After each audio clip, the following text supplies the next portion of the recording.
show. It's a Tuesday night, we all know where you want to go. It's a time to drink and stop that thinking. Time to stop. I don't know, I'm making this up. It's Cocktales with Tiki King. I should start over again. I fumbled that whole thing. Cocktales with Tiki King show. Okay, there we go. Hey, hi Boozeketeers. It's Tuesday night, and then you know what that means. I already started drinking a long time ago. Hey, where's my notes? See? I told you. This is what happens.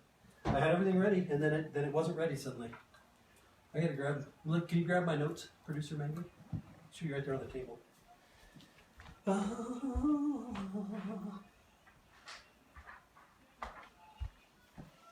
There we go. Because there's important stuff tonight. Important things. Important business to talk about. There's stuff. So hey there, hi there, ho there. Hope you're all doing well this Tuesday. Hope you all did well last Tuesday. We had a good time. We have a good time. I think we have a good time pretty much every episode. Last week's show, though, I'll tell you, we'll talk a little bit more about that in a minute. But I want to get right to it because tonight we're doing something we've been waiting to do. I'm like all caught up here. Where is it? There it is. So tonight is an occasion, an auspicious occasion, because we're going to make a drink that I've been trying to make for a long time. It doesn't want to hold there. Oh well. But it's working. You guys can hear me, I'm assuming. Everyone can hear me? Hear me blather? So tonight we are making the Angolada, which is very exciting because I've been wanting to make an Angolada for a long time. They're one of my favorite drinks at Trader Sam's at Disneyland and the Disneyland Hotel. Because one of the reasons is because it's really strong.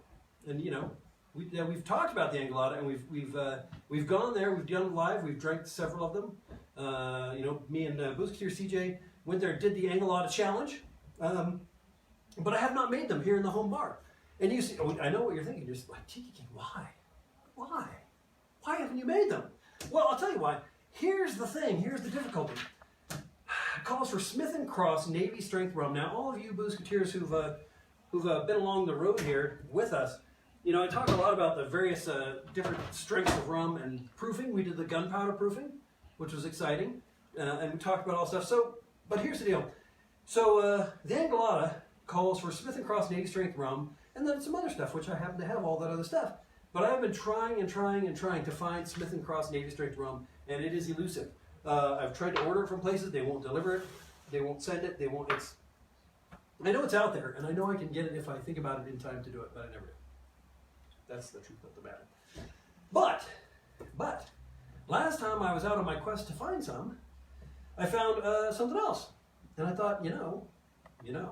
So what I found was some plantation overproof rum, clocking in 69 proof, which is good. That's good for you and me, because that's 138, that doesn't mess around. And here's the thing. So Smith & Cross Navy Strength clocks in at 114 proof, because it's 57%. And you know, you're thinking, well, yeah, Tiki King, but you buy all kinds of strong boozes. You're always buying and drinking the strong boozes, and that's true. Ray and Nephew, which is the good one. Where's it? Ray and Nephew. We like this one because it's tasty and it's strong. This one clocking in at 63%, which is 126 proof, which is well over Navy strength. But here's the rub. Herein lies the rub, folks. The Smith & Cross is a gold rum. It's not a white rum. Ray and Nephew's a white rum. So I thought, well, I can't really use a white rum in place of a gold rum because then the color's going to be wrong. What are you going to do about that? But nothing, because I'm not going to do it. And that's something important to me, is to make sure that all the things all add up and line up and do what they're told to some extent. And I know I had, how does this keep happening? I'm like, I bring stuff down and then it goes elsewhere. I need pineapple juice. I had a can of pineapple juice, and now it's gone. It has gone the way of the dodo. Apparently, maybe not. I think it's just gone the way of being left up on the table, just like everything else. I'll be right back, you Boozeketeers. You stay here, and I'm going to go over this way. You keep watching. Don't leave. I'm scared.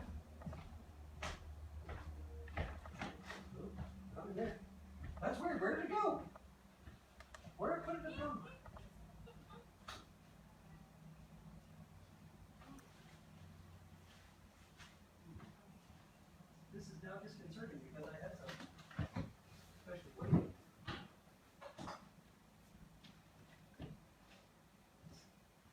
That's not the. It's not the stuff that's in that little cup. Do I stick it inside the? Well, maybe I stuck it in my shaker because I was being obstinate. I'll bet I did that. See, I hid it from myself so I wouldn't drink it. I'll bet. See there? And that's why you tuned in every night, is to laugh at my antics. Nope. Not in there. Well, I mean, I have more, but I'm confused because I'm fairly positive I brought it down here, and I'm wondering where it went. Weird. All right, well, let's push on. Okay, so where was I? Anyway, yeah, so gold. So I need a high-proof gold rum. So we're going to go with this here plantation, and it being somewhat substantially stronger, we may be happy with the results, as I say. So let's see what's in this thing, you may ask. Well, we're going to make a shaker, half filled with ice. We're going to take some of the rumbustion here, rumbonian, and this actually, here's another thing: is this particular rum, this plantation overproof. It's a product of some friends of mine, which is nice. Martin Kate and Beach Bum Berry, who has Latitude 29 out there, really awesome tiki bar. But they got together and him and let's see who else, P. McFadden and P. McGee and S. Shooter and Dr. Wondrich and A. Gabriel, and they all and got together and made this here bottle of fine rum. So we're just gonna see what goes on. Okay, I need a. Oh, Booze Monkey's got my jigger. Yeah. Ah, he does that. He's always got stuff. So 1.5. Oh no, that's not. Nice. 1.5 ounces of rum. Now here's the thing: 0.5 ounces of Angostura bitters. Bitter, my friends. Bitter to hold, bitter to drink. That's okay. Because a big part of the flavor profile of the Angolada comes from the bitters. And normally when you're making a cocktail, you're putting in like, a couple dashes. No, half an ounce. There's a lot of people out there floating around on the internet. Well, not the people, they're not floating. They're looking at their computers, but who have gotten some sort of weird bastardized recipe for the Angolada that calls for 1.5 ounces of bitters and a half ounce of rum, which is not the case. That doesn't work that way because nobody would drink that. That would be nasty. What else? Oh, so 2 ounces of pineapple juice.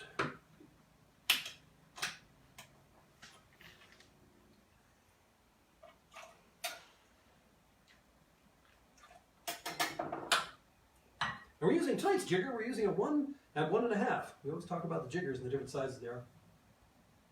Just for those of you who heard the cocktail geeks, like I wonder what measure is he's using there on the jigger. 1.5 ounces, cocoa real.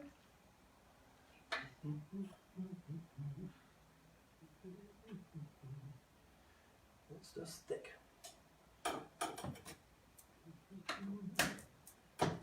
And 1 ounce of lime juice.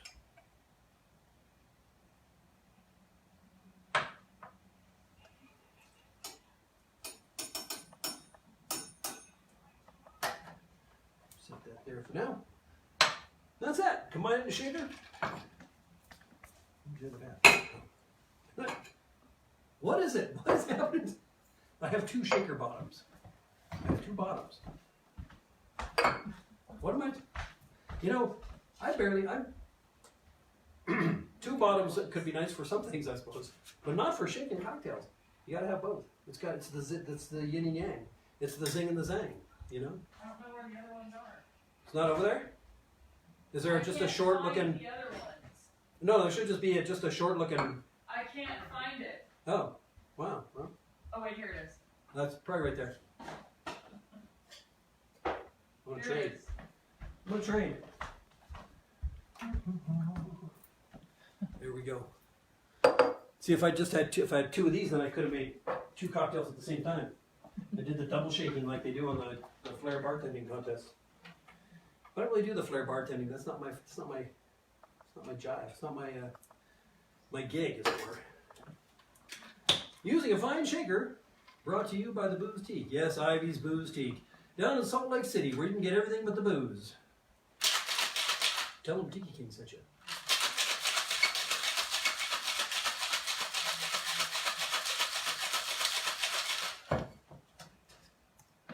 Ooh, it looks right. Looks like the color. Very nice. Now we're going to take a tiki mug. You don't get to see the color because we're using a tiki mug that's from the Polynesian Village Resort. They're actually in Disney World, where they have a lovely Trader Sam's as well. That in there. Then we're using a strainer brought to you by the Boozeketeer. Yes, the Boozeketeer. Salt Lake City's own. Yeah, there you go.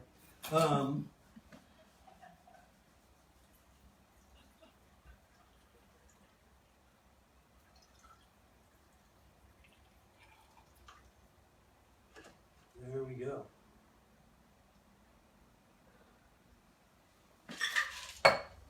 We need a couple of straws, probably.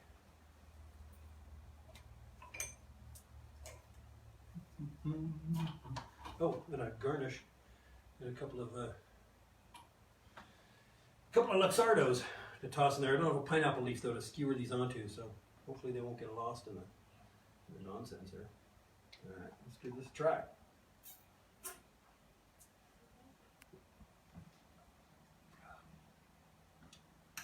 You know what that tastes like? It tastes like Trader Sam's. It tastes like just sitting there listening to with the torches are flaring and the ukulele's playing, and then maybe wandering off in a drunken stupor to sit on a couch on the Adventure Tower. That's what that tastes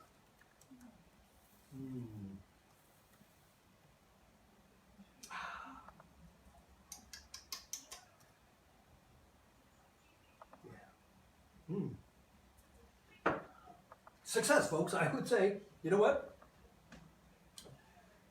I was just a little worried, but I wasn't letting that stop me because this is the flavor profile of this is probably a bit more has probably a bit more character than the Smith and Cross. What? Where am I going? Come closer. Give me a sip of that. Oh, he's like, so what? You're just gonna like drink that and like all by your lonesome? I know what's going to happen. No, you don't. When I get it back. No.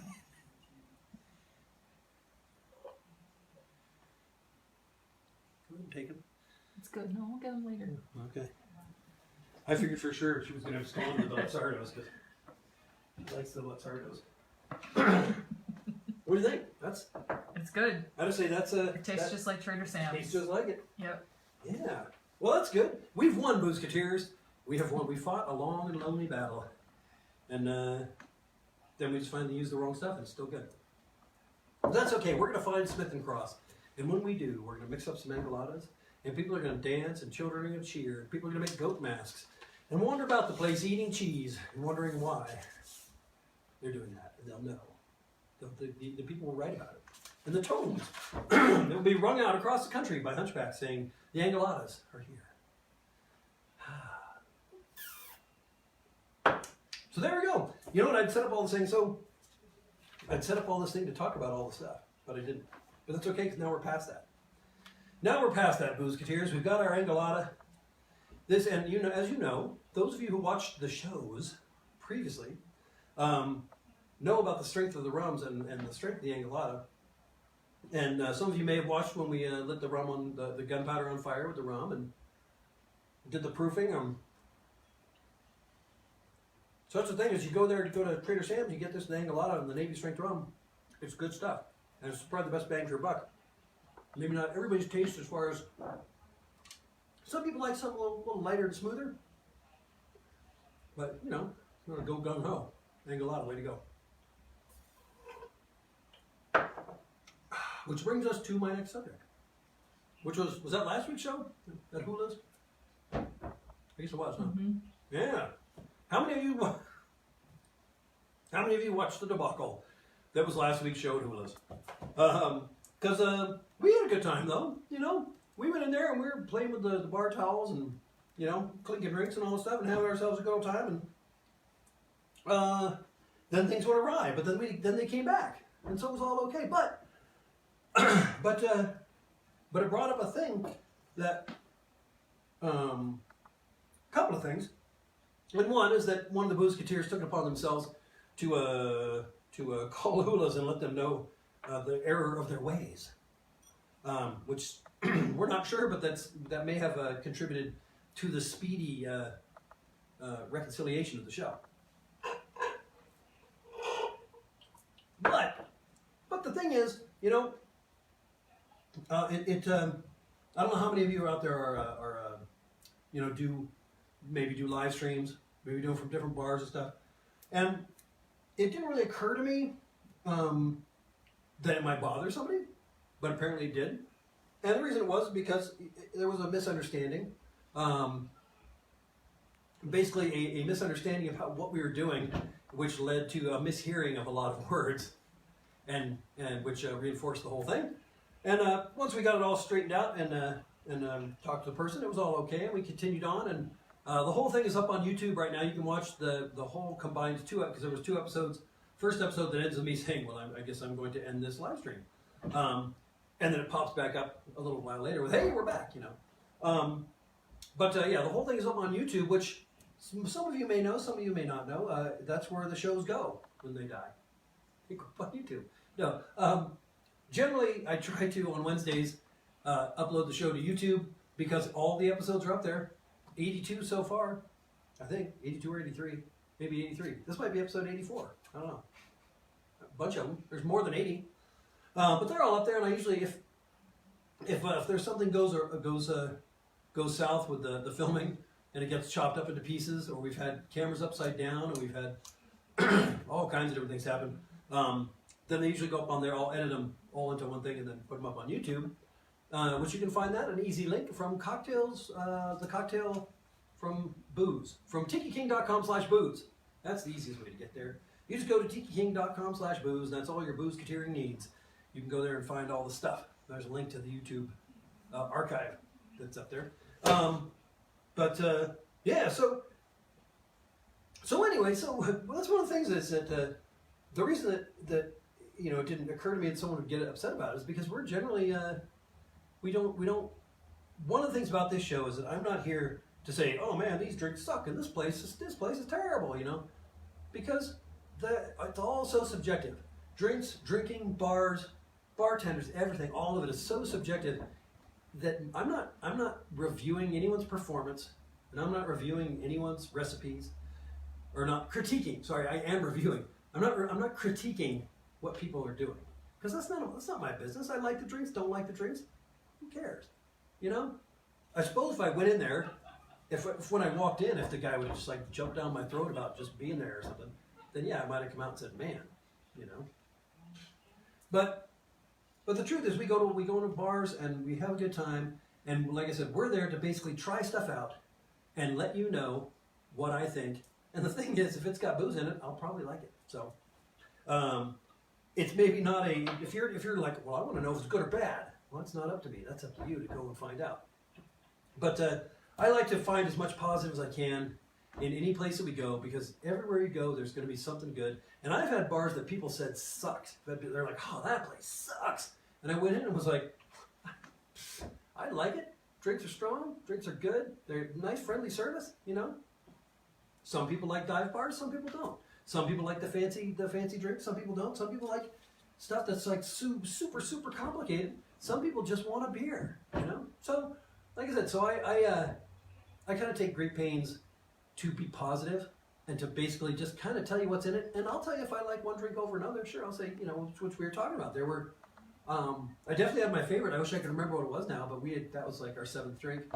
But you can watch the show and find out what it was, because it was good. It had banana in it. It's like banana and coconut and all kinds of good stuff. It was tasty. I liked it. And we finished off with a zombie, and that worked. Mm-hmm. But yeah, so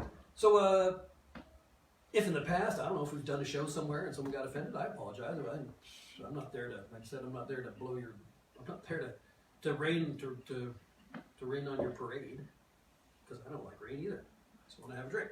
So, that leads me to another tale, strangely enough.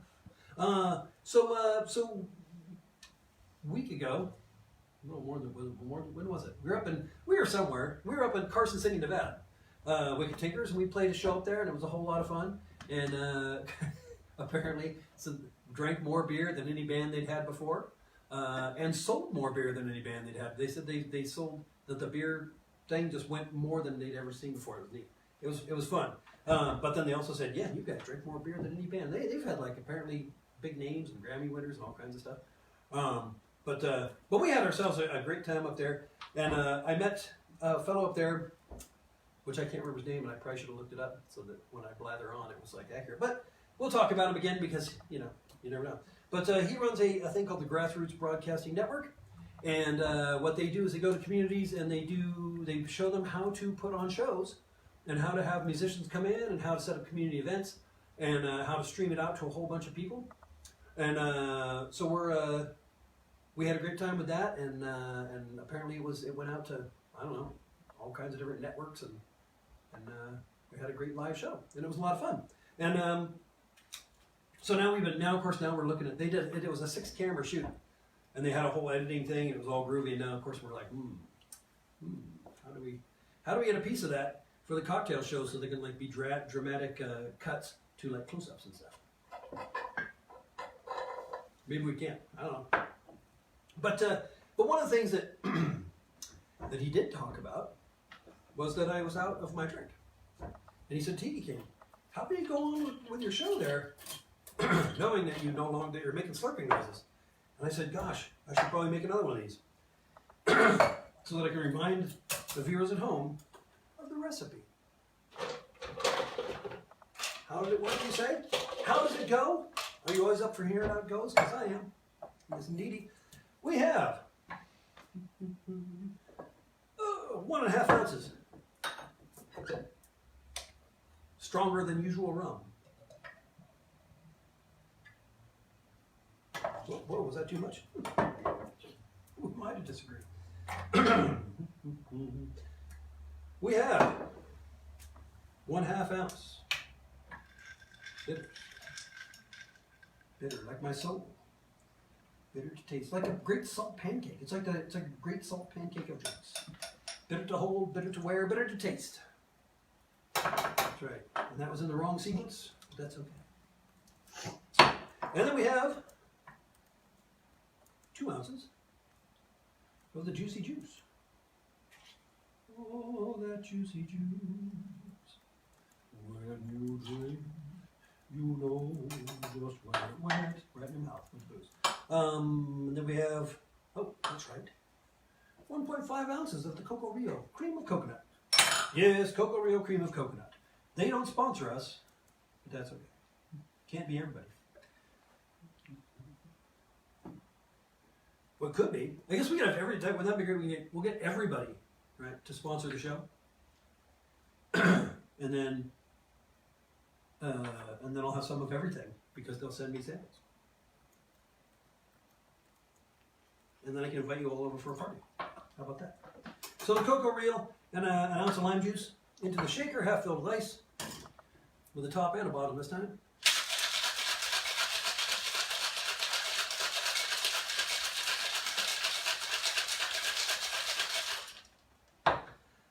Man, we should. So this past weekend, we were at the Midsummer's Celtic Renaissance Fairy Tale Theater, Muppet Theater. I don't know. We were at a fair up north in Plymouth, where it was hot, and we were forced to drink a whole lot of sangria out of the skull of our enemy. And if you're on there on the Facebook, you can probably see pictures of that. And we had that. We had some delicious beers and scotch, and a whole lot of people out dancing around and sweating. But we had a good time with it. So, but we drank from the skull. We don't always get to drink from the skull of our enemy, but when we do, it's always fun. It's always good. We like it. Some people don't. Some people get weird about it. They're like, "Is that really the skull of your enemy?" We're like, "Maybe." I'm like, oh, really? No, maybe.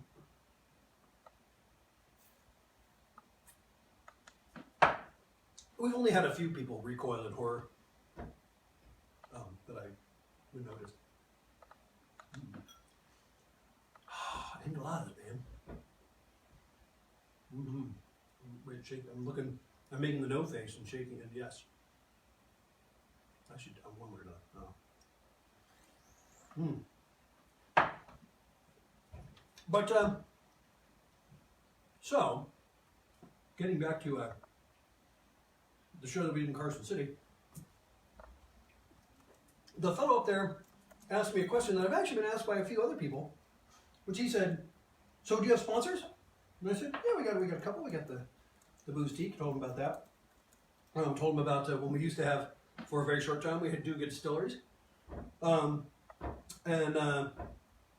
he said we should get more sponsors. You should get more sponsors. You should get different bar and booze companies and all that stuff to send you the products. You can review them. And I said, well, I don't really do reviews necessarily. I mean, I'll show you how they work and I'll use them and we'll do the thing. And he said, yeah, but you should do that. And I thought, okay. And other people have said, you should do this sponsor or that sponsor. And so what I'm going to tell you is that, hey, if you know of a sponsor, once again, send them my way. Say, hey, you should have your products on the Tiki King, Cocktales and Tiki King show. Basically, my rules for sponsors has to be cocktail related, whether that's equipment or booze. I don't care. Send me stuff. You have to send me, obviously, a test product. Whether that's a bottle of booze or a piece of equipment. And so here's the deal. It also has to meet my standards, which I'm not going to. If that doesn't meet my standards, I'm just not going to do it. I'm not going to go out on the show and say, man, that's all cheap, and this person said they'd do it, and not, So I figured, so kind of if I don't like it, I'm just not going to use it, and I'm not going to ask for anything, and I'll probably send it back or something. But if it's not, but otherwise, if you know someone who has some sort of, or a bar, that's another thing. Bar sponsorships are easy. Basically, we go in there, drink drinks, and have a good time. Talk about the bar. So, but if you've been wondering, how can I support the Tiki King program when all I do is make copious amounts of alcohol? Well, send us some and tell us what to use it in, and we'll do that. We'd be happy to. We'll be glad you did, as they say. So there you go. And so what else? Oh, did you go to the websites? Do you go? You guys should go there. Go to tikiking.com. When you're not /boozing, you're not boozing it up at the tikiking.com site. There's plenty of stuff to buy and see. You can go there and sponsor. You can just leave a tip. You can buy a necklace, keychain, bracelet, art. Lots of fine. The alarm went off. Yeah, so we're keep an eye out. I'm sure we'll announce it on the show that we're working on a cool new marketplace for all the different stuff that I've always been reticent to put on the interwebs. But gonna make that happen. So there you go. Yeah. So do that and visit the sponsors, which currently is the Boozeketeer. Go down there and tell her Tiki King sent you and buy a whole bunch of stuff because we need Ivy to stay in business because we like the stuff that she sells. Without Ivy's Boozeketeer, there'd be no Boozeketeer. There you go. And we are still, yes, planning on doing I always say live, but all the shows are live. Doing a live audience filming, actually at the Boozeketeer. And it'll be a lot of fun. Well, I don't know if it might be boring. But basically it'll be a whole bunch of fans of the show who come down and crowd her shop. And we'll make samples. I'll use the biggest shaker I have, and everybody will get samples of whatever drink we're making as long as you're over 21 and have valid ID. Then in between, you will be buying stuff at the store because you'll be all excited about it because you'll be like, wow, look at all this cool stuff. They got swizzle sticks in the shape of frogs riding horses. Maybe not, but that'd be cool. Get on it. Yeah, so we're hoping to do a live show from the Boozeketeer and anywhere else that you people might say, hey, Tiki King, come to my place, do the thing, and we'll do that. So there you go, Boozeketeers. I think that's about all I have for this evening. It may be anticlimactic, but it's a pretty, but it's slurring my words, so that always works. And until next time, until next time, Boozeketeers. Until next time. Until next time that you come to the show, I'll be here drinking, oh, don't you know? Until next time that we meet again, you'll be drunk too. Which isn't true. You know, oh, actually, you know what? That's funny. Funny thing is, I met twice now. I've met Boozeketeers who don't drink, and it was fun. They come and they said, "We love your show," and I said, "Hey, thanks." He said, "We don't even drink, but we tune in every Tuesday." And I was like, you know, that's great. That's you don't have to drink to enjoy the show. It just makes enjoying me easier. So there you go, Boozeketeers. She's like, are we actually ending it this time? Good night and good drinking.